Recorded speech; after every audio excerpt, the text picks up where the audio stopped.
由 Susanna 個眼中或者心中覺得其實阿 David 嗰個性格係點？我覺得佢係好靜嘅，唔係好中意講嘢。不過我知佢好中意音樂。嗯，我又覺得佢識好多嘢咯，即係呢度好犀利嚇，識影相啊，識整電器啊，識過好多嗰啲嘢咯。哦，你會唔會知道佢嗰陣時一啲過去㗎？即係譬如你接受過一啲治療啊，同你都好犀利嘅資料都知㗎，係咯，因為佢自己都有講過嘅。咁但係我又覺得同佢傾偈又唔覺得有啲咩問題。Susanna 俾到啲咩令到你之前你係未認識佢嗰陣時嗰個世界係好沉嘅、好悲觀嘅，諗嘢都係覺得自己好孤獨冇人理咁樣。咁 Susanna 散發到啲咩嘅感覺，或者佢俾到啲咩嘅信念，令到你覺得個世界其實有另一個角度、另一個鏡頭去睇，咁就改變咗你好多咯。咁就唔會再諗第6次自殺，即係唔會落，即係嗰樣嘢。個世界美好咗。佢係我感覺啊，好似一個太陽咁樣咯，即係佢好似係有一種好陽光嘅嘢嘅，佢係好 positive 嘅，即係佢會推住你行嘅，即係有時你好想不如唔算啦，唔好去啦，但係佢都會推住你去，咁你就會行得到嘅。佢就係有呢種咁嘅感覺，即係其實就算而家都係咁嘅，有時啲嘢話，不如算啦，唔好做啦，咁難嘅嘢，我覺得。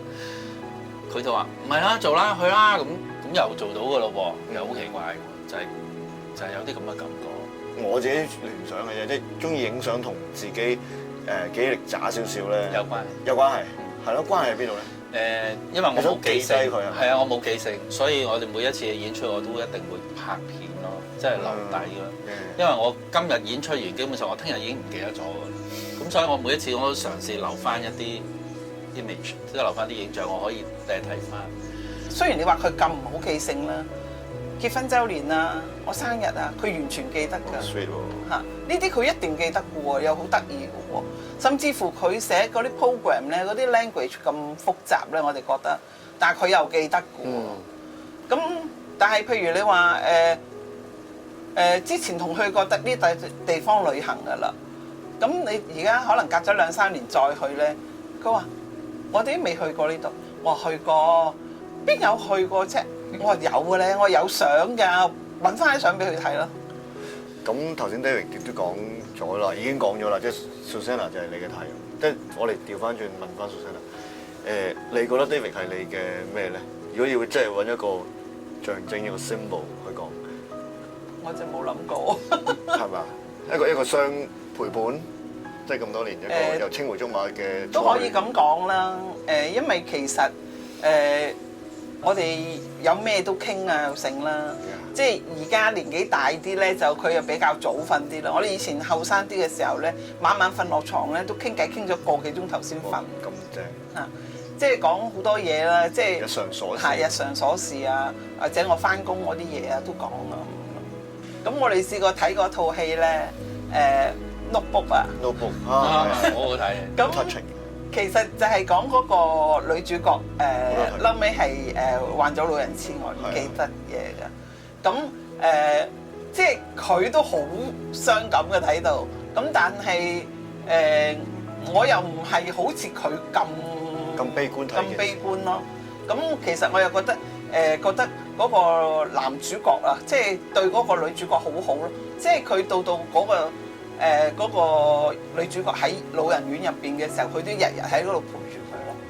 咁即係我可能我個人咧諗嘢同佢有啲真係唔同咯。係嚇，即係我唔會諗到好悲觀嗰啲，我淨係覺得就係話啊，佢好好喎咁樣咯。其實會唔會有一日你會擔心啊 David 係即係會連你都會唔會唔記得？你自己點睇咧？即係如果你都俾佢唔記得嘅時候，我唔係咁介意嘅。哦，咁即係我覺得就係話有啲嘢你冇辦法可以控制到嘅。咁其實如果真係有呢一日嘅話，你都要接受。咁其實可能到嗰個時候，你覺得就係話佢唔記得咗你啫，佢可能連一啲好唔開心嘅嘢都唔記得。哇！咁我又唔係好介意呢個問題咯。我即係點講咧？我成日都覺得就係話即係如果即係有一日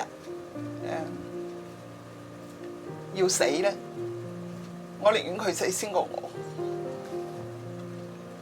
因為真係好大嘅愛喺度。我就係咁噶咯，即係佢又知道我係咁嘅。即係最難唔係話唔好喊，而係你要有一個明白你嘅人，嗰個人係 allow 你可以喊嘅。即係好多人，譬如尤其是係男人咧，即係你唔可以喊噶嘛。即係個成個教育係咁樣噶嘛，男人係唔可以喊。咁但係仲要你身邊有個人佢明白你可以喊嘅，你喊啊！呢個係對我嚟講係一個好好嘅嘢。絕對認同。